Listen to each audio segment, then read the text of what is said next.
Dalam nama Bapa, Putra, dan Roh Kudus. Amin. Selamat pagi saudara-saudaraku yang terkasih dalam kasih Kristus. Berjumpa lagi dengan saya Sutrisno Taslim dalam perenungan pagi hari ini tanggal 7 Mei 2020. Perenungan hari ini kita ambil dari Injil Yohanes 13 ayat 16 sampai dengan 20. Sahabat. Ya, sahabat. Ada banyak tipe-tipe sahabat.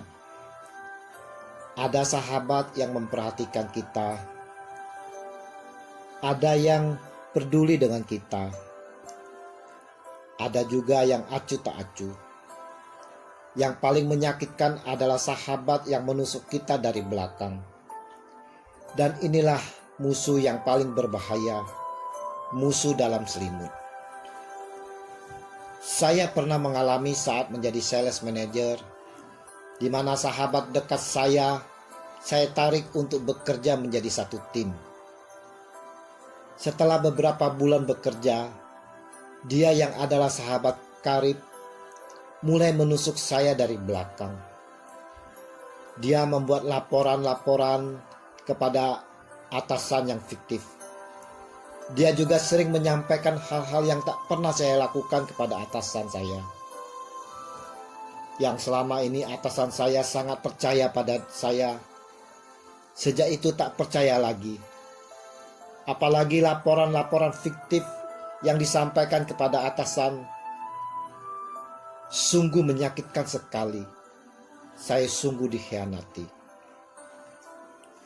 Saudara-saudaraku yang terkasih dalam kasih Kristus, Yesus pun mengalami bagaimana dikhianati oleh muridnya. Tapi Yesus tahu siapa yang akan mengkhianati dirinya. Katanya, "Bukan tentang kamu semua aku berkata. Aku tahu siapa yang telah kupilih. Tetapi haruslah genap nas ini. Orang yang makan rotiku telah mengangkat tumitnya terhadap aku." Ayat 18. Penderitaan dan kematian Yesus didahului oleh pengkhianatan Yudas yang mana sudah dinubuatkan dalam kitab suci. Perkataan Yesus akan orang yang makan roti telah mengangkat tumitnya terhadap aku, ini merupakan kutipan dari Mazmur 41 ayat 10. Yesus sengaja memberitahukan pengkhianatan itu agar ketika sungguh-sungguh terjadi, para murid ingat bahwa ini semua telah Yesus katakan dan percaya kepadanya. Penggenapan nubuat kitab suci dalam dirinya dijadikan sarana untuk mengembangkan iman para murid. Saudara-saudaraku yang terkasih dalam kasih Kristus, kita pun sering mengkhianati Yesus. Kita yang mengaku percaya akan Dia sebagai Tuhan dan Sang Juru Selamat, masih saja kita menduakan Dia.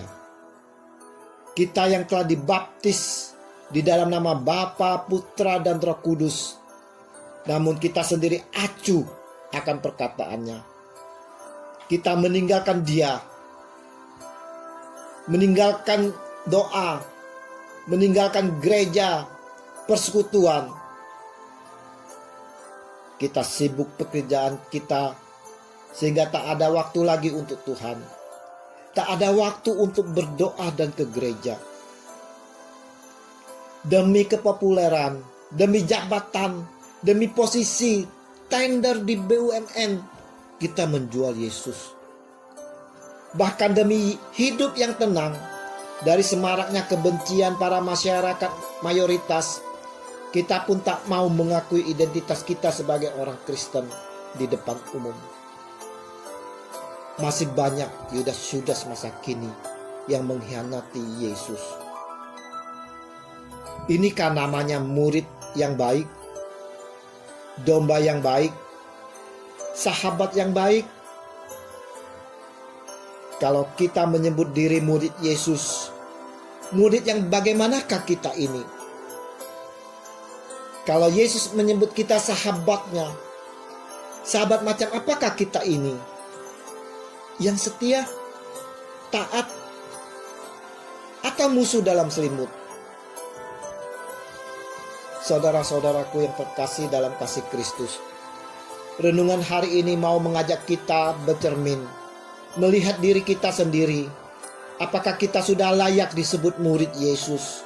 Apakah kita sudah layak disebut sahabat Yesus? Mari, dengan mau membuka hati dan merendahkan diri di dalam pertolongan Roh Kudus, serta di dalam pimpinan dan bimbingan Roh Kudus, kita mau menjadi domba yang setia dan taat.